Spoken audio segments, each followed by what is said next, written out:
Hello all my dear students, welcome back to the channel.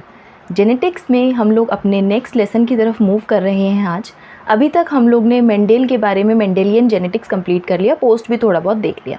आज हम लोग chromosomal basis of inheritance की तरफ मूव करेंगे, क्रोमोसोमल थ्योरी ऑफ इनहेरिटेंस पढ़ेंगे। उससे पहले एक डाउट आया था स्टूडेंट का कि हम लोग मैम आगे का तो पढ़ते जा रहे हैं बट पीछे का ऐसा लगता है कभी कभी वाइप आउट होता जाता है। सिर्फ जेनेटिक्स में ही नहीं, कभी कभी हमें ऐसा लगता है कि हम पीछे का भूलते जा रहे हैं। तो उसका सिंपली यही आपके लिए एक सोल्यूशन है कि जब भी आप लोग नेक्स्ट क्लास लगाने आएँ तो उससे पहले का एक बार जल्दी से क्विक रिवाइज़ करके आएँ। ये काफ़ी सारे स्टूडेंट्स को पता भी है, वो ट्राई भी करते हैं कि पहले एक बार से रिवाइज़ करके आएँ, एनसीईआरटी को एक बार से पढ़ कर आएँ। लेकिन प्रॉब्लम ये होती है कि जब वो उसको रिवाइज़ करने बैठते हैं तो उसी में काफ़ी ज़्यादा टाइम कंज्यूम हो जाता है, जिसकी वजह से आगे का जो सिलेबस है या फिर आगे का जो लेक्चर है उसको पूरा अटेंड नहीं कर पाते, टाइम कम पड़ जाता है। तो आपको उसे क्विक रिवीजन कैसे करना है ये आपको जानना बहुत ज़्यादा ज़रूरी है। आज की क्लास में हम लोग chromosomal basis of inheritance start करने से पहले जितना हमने आज तक फर्स्ट क्लास से लेके आज तक पढ़ा है उसको एक बार से रिवाइज़ कर लेंगे पूरा, और जिससे कि आपको आइडिया भी लग जाएगा कि आपको फास्ट रिवीजन कैसे करना है।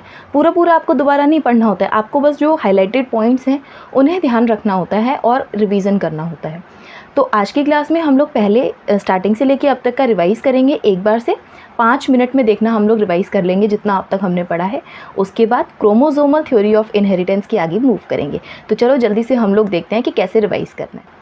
हाँ जी, तो देखिए स्टार्ट किया था हमने जेनेटिक्स से। जेनेटिक्स में हमारे जो यूनिट है उसमें 3 चैप्टर्स हैं, principles of inheritance, variation, molecular basis of inheritance and evolution. आपको इतना ही फास्ट करना है। जेनेटिक्स अगर हम देखें तो फादर ऑफ जेनेटिक्स हम कहते हैं ग्रेगर जॉन मेंडल को। क्यों? क्योंकि इन्होंने basic principles of genetics discover किए थे। इतना ही फास्ट रिवाइज करना है।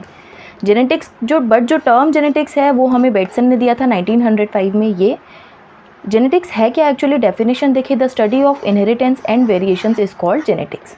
Study of inheritance and variation is called genetics. Heredity word का मतलब अगर हम देखें तो जो कैरेक्टर पेरेंट्स से ऑफस्प्रिंग में जा रहे हैं उन्हें हम लोग हेरिडिटी कहते हैं। वहीं जिस प्रोसेस के थ्रू जा रही है वो हो गई इनहेरिटेंस। और अगर कुछ वेरिएशंस आ रहे हैं, हम एग्जैक्टली अपने पेरेंट्स जैसे नहीं हैं, तो इन्हें हम कहते हैं वेरिएशन। कुछ चेंजेस आए उन्हें हमने कहा वेरिएशन। तो the study of inheritance and variations is called genetics. तो ये हो गया हमारा यहाँ तक। जेनेटिक टर्म्स देखे थे हमने। जीन्स क्या होते हैं? A piece of DNA is called genes, जो कि एक स्पेसिफिक प्रोटीन को बनाने की इन्फॉर्मेशन कैरी कर रहा है। टर्म जो जीन था हमें जोहानसन ने दिया। वहीं एलीलोमॉर्फ की बात करें तो जो जीन्स हैं एक पर्टिकुलर कैरेक्टर के लिए 2 अलग अलग होमोलोगस क्रोमोसोम पर प्रेजेंट होते हैं। और ये जो भाई जीन्स हैं इन्हें हम, ये जो भाई वाला जो रिलेशन है इन्हें हम अलील्स या फिर एलीलोमॉर्फ कहते हैं।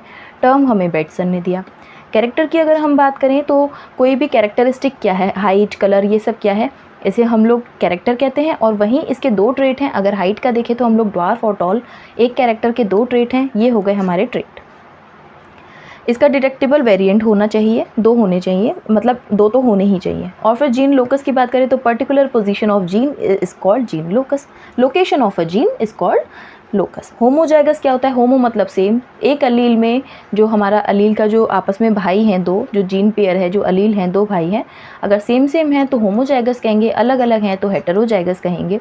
अलग अलग ट्रेट के लिए हैं तो डोमिनेंट अलील होता है जो कि एक बड़ा भाई है, एक सिर्फ खुद ही एक्सप्रेस होता है, छोटे को एक्सप्रेस नहीं होने देता है, तो डोमिनेंट हो गया। रिसेसिव वो होगा जो कि अकेला होगा तभी एक्सप्रेस होगा, अदरवाइज़ वो एक्सप्रेस हो ही नहीं सकता क्योंकि उसके सामने बड़ा भाई है, वो दब जाएगा।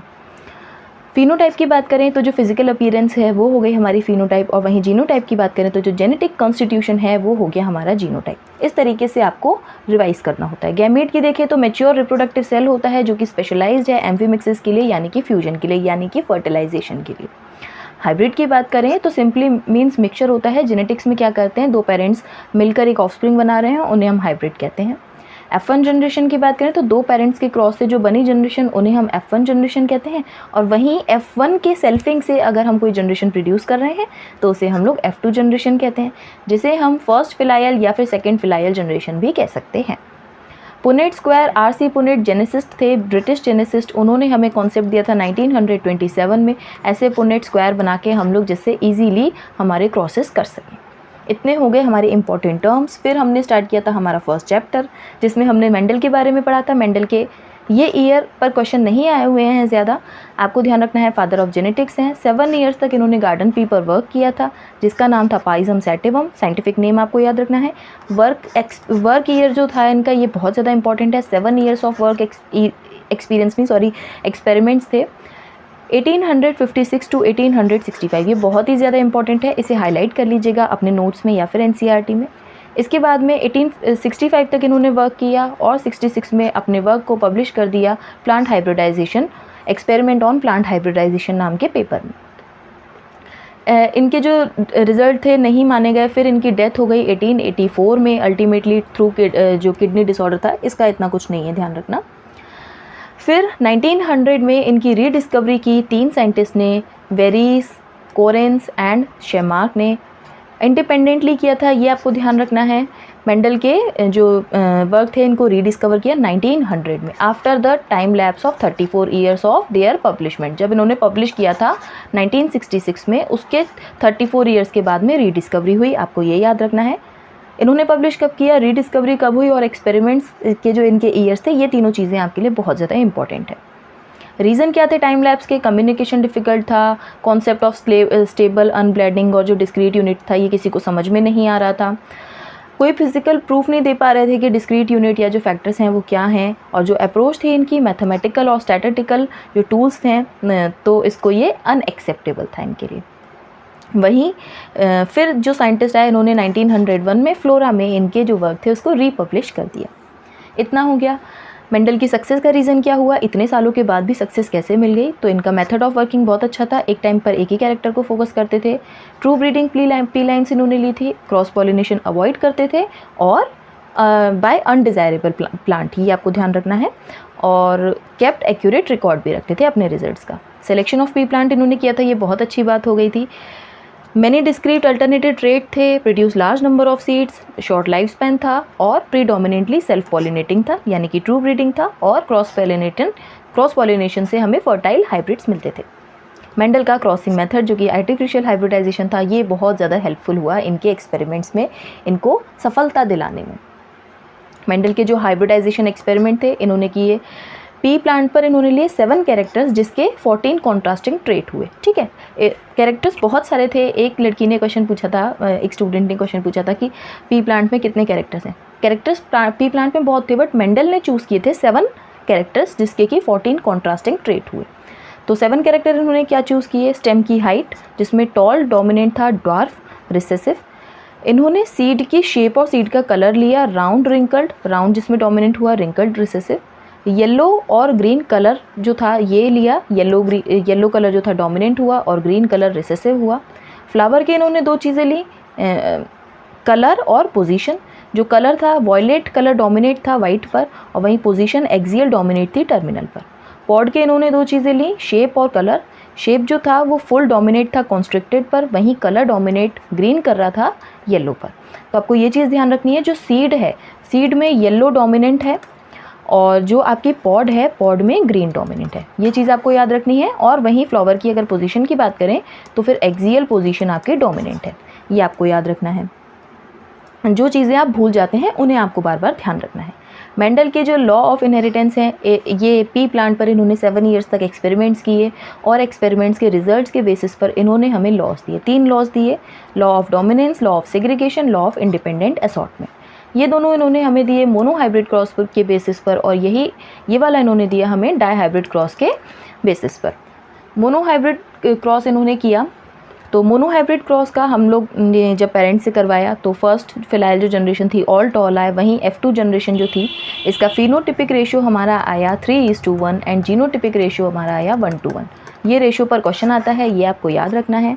मोनो हाइब्रिड मतलब एक कैरेक्टर को पकड़ कर क्रॉस कर रहे हैं, तो मोनो हाइब्रिड। और अब इसमें आया है जब मेंडल ने क्रॉस किया, इसके बाद में भी इसको बिलीव नहीं हुआ, इसने टेस्टिंग करने के लिए रेसिप्रोकल क्रॉस किया। और रेसिप्रोकल क्रॉस का मतलब ये होता है जो पेरेंट पहले मेल था और जो पेरेंट पहले फीमेल था, अब उसका वाइसी वर्सा हो गया है, मतलब मेल पेरेंट को बना दिया इन्होंने फीमेल और फीमेल पेरेंट को बना दिया इन्होंने मेल। ऐसे करके इन्होंने क्रॉस किया। अब इस क्रॉस से जो रिज़ल्ट आया और इस क्रॉस से जो रिज़ल्ट आया दोनों सेम आए, तो ये सेटिस्फाइड हो गए कि मेरे रिज़ल्ट ठीक हैं। टेस्ट क्रॉस किया इन्होंने, टेस्ट क्रॉस भी करके इन्होंने एक बार देख लिया। टेस्ट क्रॉस का मतलब क्या होता है, सिंपली उल्टा क्रॉस कर रहे हैं, बैक क्रॉस कर रहे हैं।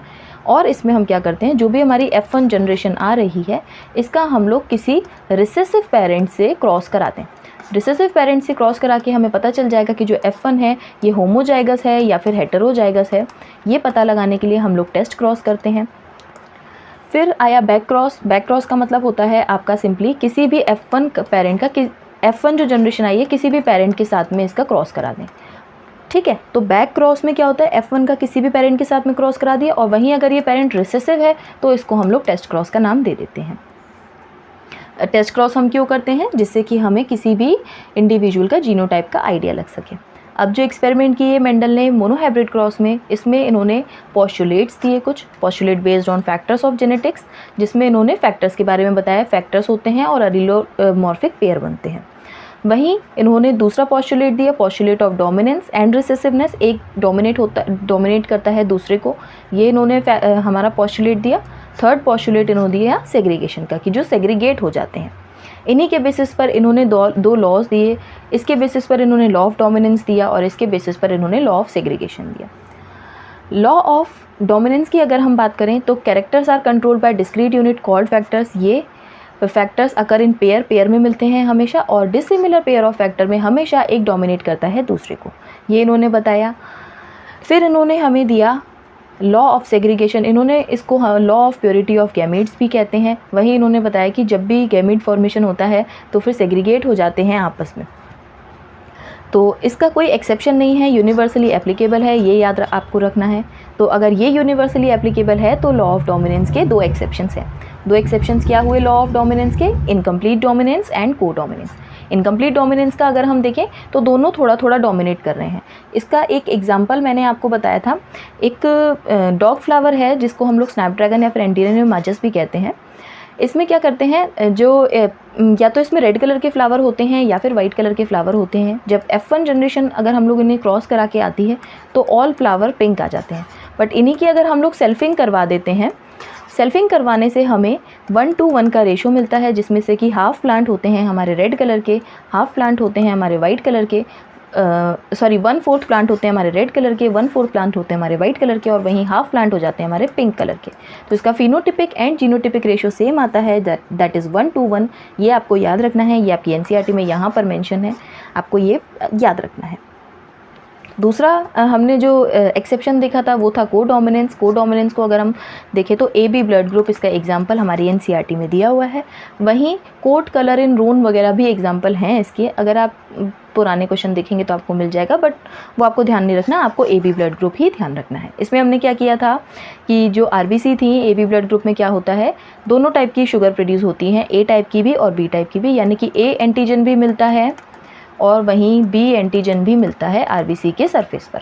तो इससे हमारा AB ब्लड ग्रुप हो जाता है, ये आपको याद रखना है। AB ब्लड ग्रुप के बारे में हमने एक चीज़ और छोटी सी देखी थी कि लॉ ऑफ डोमिनेंस भी फॉलो करता है, लॉ ऑफ सेग्रीगेशन भी फॉलो करता है, को डोमिनेंस भी और मल्टीपल एलील्स भी फॉलो करता है, जिसमें कि 3 डिफरेंट एलील हैं, IA, IB एंड I, जिससे कि हमारे 6 जीनोटाइप बनते हैं और वहीं 4 फिनोटाइप बनते हैं, यानी कि A blood group, B blood group, AB blood group and O blood group. ये आपको याद रखना है।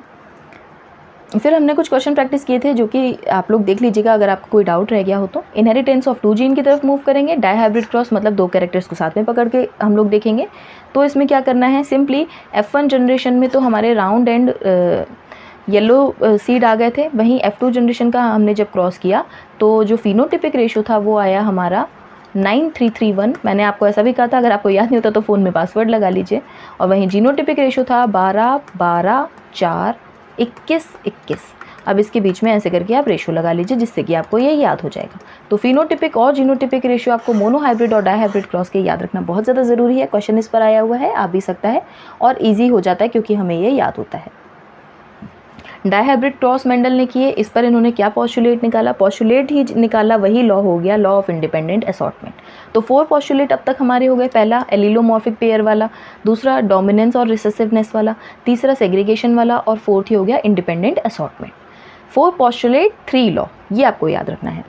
अब Mendel's law of inheritance based on dihybrid cross क्या था, लॉ ऑफ इंडिपेंडेंट असॉर्टमेंट। इन्होंने बताया कि 2 कैरेक्टर हैं तो दोनों के जो जीन्स हैं वो इंडिपेंडेंटली असॉर्ट हो जाते हैं, दोनों एक दूसरे को अफेक्ट नहीं करते हैं।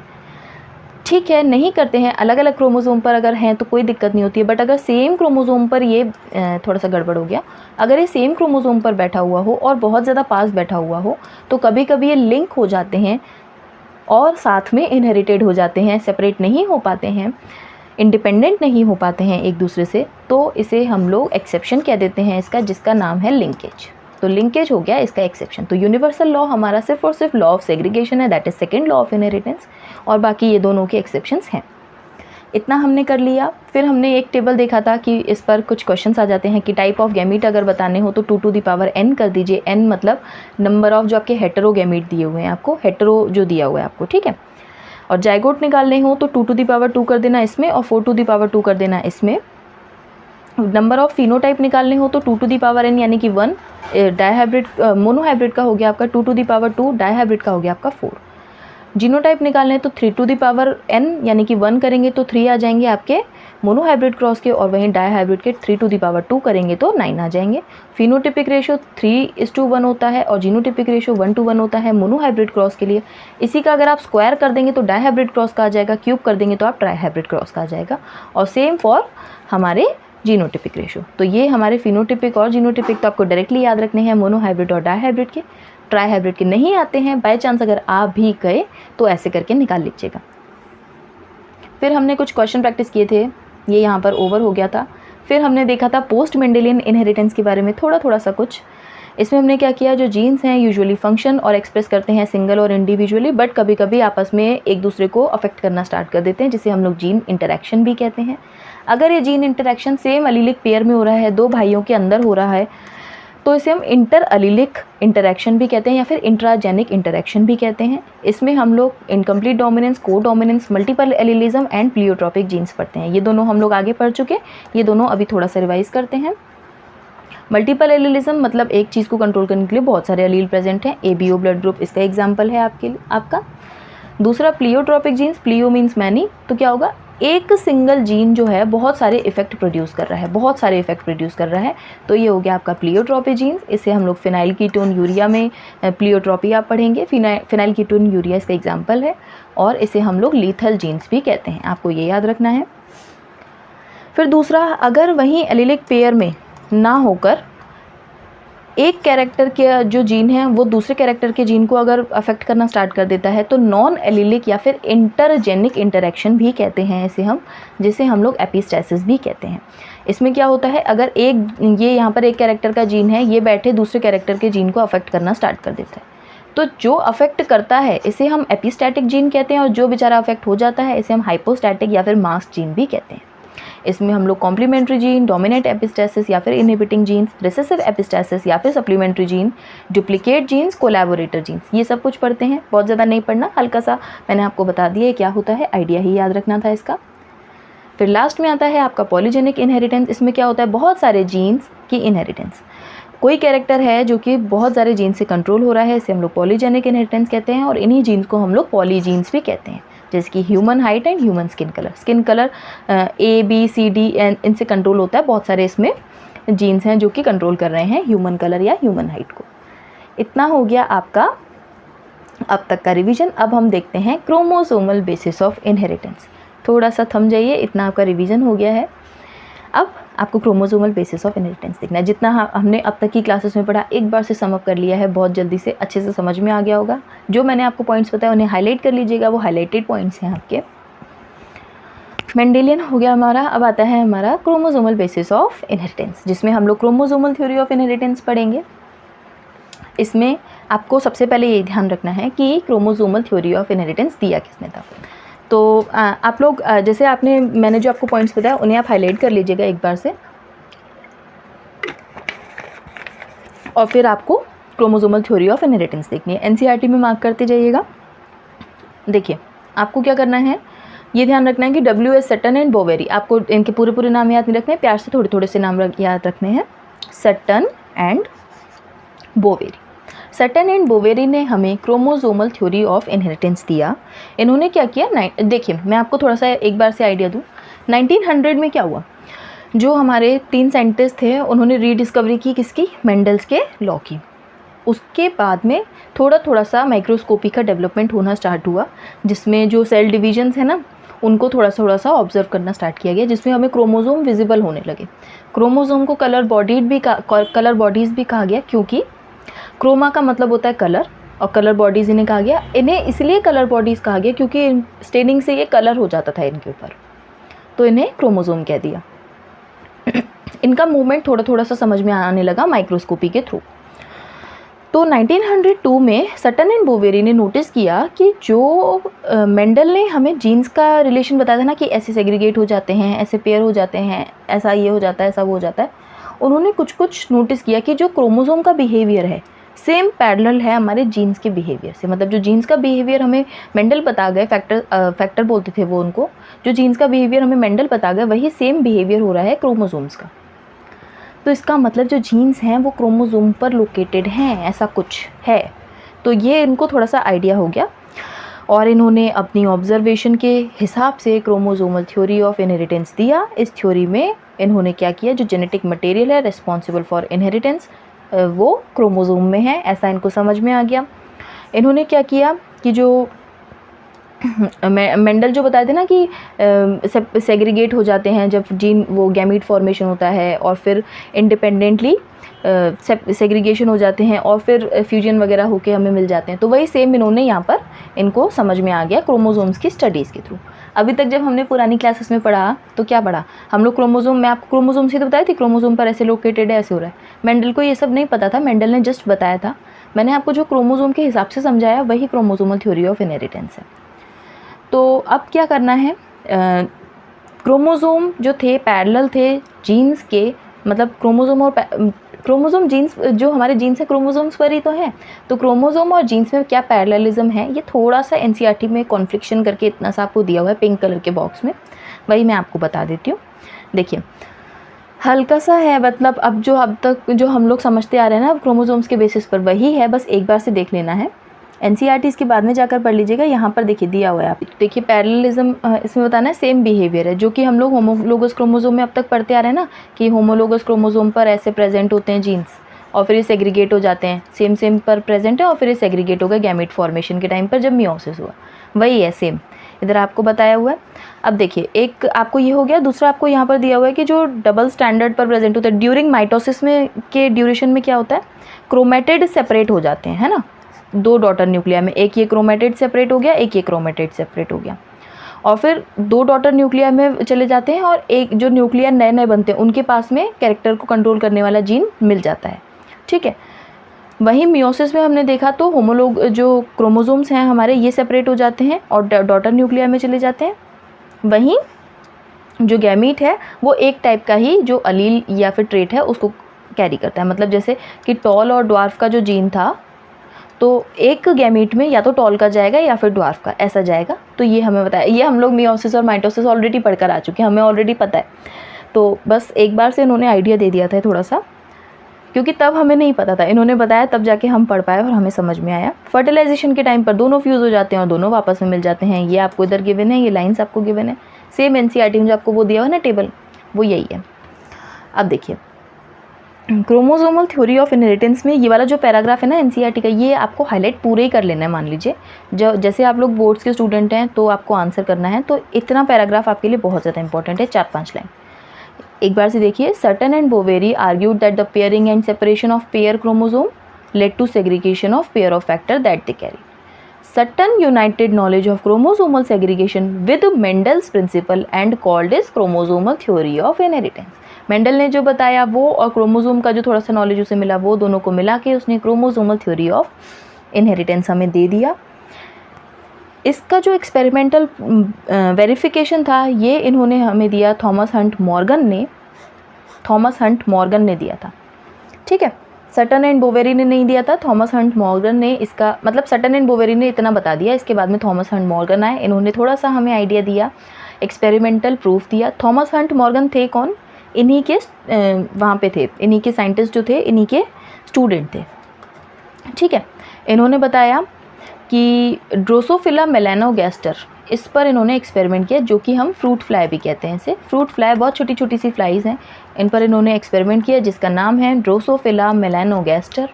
इस पर इन्होंने एक्सपेरिमेंट किए और फिर इसके एक्सपेरिमेंटल प्रूफ भी दिए। इन्होंने ना इनकी आइज़ को मेनली नोटिस किया था कि वाइट आइड वाली फीमेल को रेड आइड वाले मेल से अगर हम क्रॉस करा देते तो कैसे क्या बनता है, ये सब कुछ।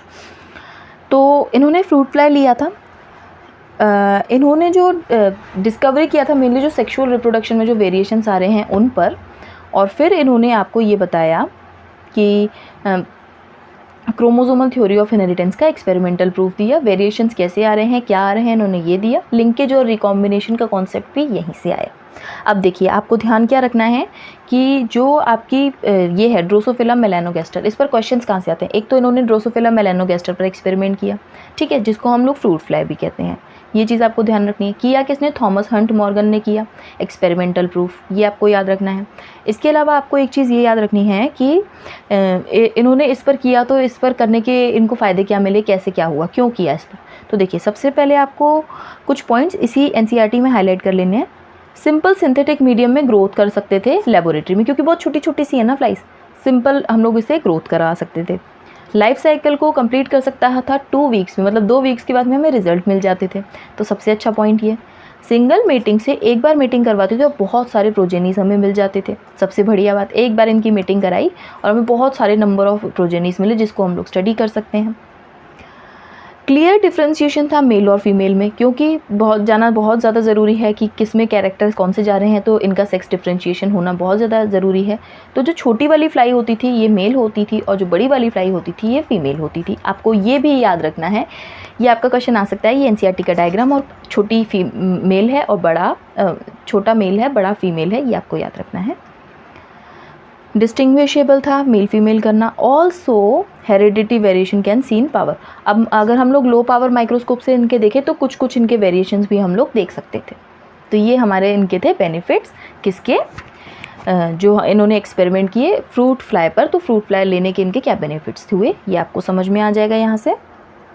अब देखिए क्रोमोसोमल थ्योरी ऑफ इनहेरिटेंस तो हम लोग इतने टाइम से जो पढ़ते आ रहे हैं वही है, बस एक बार से हमने देख लिया। उसका एक्सपेरिमेंटल प्रूफ किसने दिया, थॉमस हंट मॉर्गन ने। TH मॉर्गन भी हम लोग उसे प्यार से कह सकते हैं, ये आपको याद रखना है। फ्रूट फ्लाई पर किया था जिसका नाम ड्रोसोफिला मेलानोगास्टर था। और क्या क्या इसके फ़ायदे थे, 2 वीक्स में लाइफ साइकिल कंप्लीट हो जाता था। मेल छोटा था, फीमेल बड़ा, तो आसानी से पहचान सकते थे। एक मीटिंग में बहुत सारे ऑफस्प्रिंग्स प्रोड्यूस हो जाते थे, ये हमें फ़ायदा मिला। और लो पावर माइक्रोस्कोप से इसके बहुत सारी चीज़ें हम लोग ऑब्जर्व कर सकते थे। ये इतना हो गया। अब हमें ये देखना है कि जो हमारे क्रोमोसोमल थ्योरी है इसके बेसिस पर हम बहुत सारी चीज़ें और भी पढ़ सकते हैं, जो कि हमें स्टडीज़ में हमें पता चला। देखिए इसके थ्रू हम लोग लिंकेज का कॉन्सेप्ट पढ़ सकते हैं, इसके थ्रू हम लोग सेक्स डिटर्मिनेशन कर सकते हैं, इसके थ्रू हम लोग क्रॉसिंग ओवर पढ़ सकते हैं, इसके थ्रू हम लोग जीन मैपिंग का कॉन्सेप्ट देख सकते हैं, और म्यूटेशन का कॉन्सेप्ट भी इसी पर बेस्ड है। तो आपको अब इसके बाद में हम लोग पढ़ेंगे linkage and recombination next class में, ठीक है। क्रॉसिंग ओवर नहीं पढ़ेंगे क्योंकि ये मैं मानती हूँ कि आप लोग क्लास 11th में पढ़कर आए हो बहुत अच्छे से, तो क्रॉसिंग ओवर आप वहीं पढ़ लेते हो। डिटर्मिनेशन ऑफ सेक्स हम लोग एक क्लास पूरी लगाएंगे जिसमें सब कुछ पढ़ेंगे पूरा, थोड़ी सी बड़ी क्लास भी हो जाएगी। जीन मैपिंग का कॉन्सेप्ट हम लोग लिंकेज एंड रिकॉम्बिनेशन के साथ में ये पूरा एक साथ कवर करेंगे, और म्यूटेशंस की पूरी एक क्लास। आपके इस चैप्टर में बस इतना ही बचा है, लिंकेज, रिकॉम्बिनेशन और यहाँ पर जीन मैपिंग। आपको एनसीईआरटी में जीन मैपिंग नहीं दिया, बट क्वेश्चन आ जाते हैं, तो हम लोग ये पूरा पढ़ेंगे जीन मैपिंग। और फिर नेक्स्ट क्लास में हम देखेंगे सेक्स डिटर्मिनेशन, ठीक है, और फिर म्यूटेशन देखेंगे, और फिर एक बार से हम लोग जो हमारे डिसऑर्डर्स हैं, ठीक है, डिसऑर्डर्स मेनली हमारे मेंडेलियन और क्रोमोसोमल 2 हमें दिए हुए हैं, हम लोग फिर डिसऑर्डर्स देखेंगे और चैप्टर हमारा यहाँ पर सम अप हो जाएगा। तो अब आपको क्या करना है, जितना हमने पढ़ लिया अभी तक एनसीईआरटी में हाईलाइट करके एक बार से पॉइंट्स अच्छे से पढ़ लेने हैं। जहाँ पर कोई डाउट है आप लोग कमेंट करके बताइएगा। अच्छा, जो क्लासेस कभी कभी बाय चांस कभी लेट हो जा रही है, कोई प्रॉब्लम हो रही है, तो उसकी सारी की सारी इन्फॉर्मेशन आपको टेलीग्राम पर मिल जाएगी t.me/operation NEET 700 पर, और सेम इंस्टा हैंडल भी है ऑपरेशन NEET 700, आप लोग चाहें तो वहाँ पर भी फॉलो कर सकते हैं। आज की क्लास के लिए इतना ही, अच्छे से पढ़िए, कोई दिक्कत आए तो कमेंट करके बताइए। Thank you and have a nice day.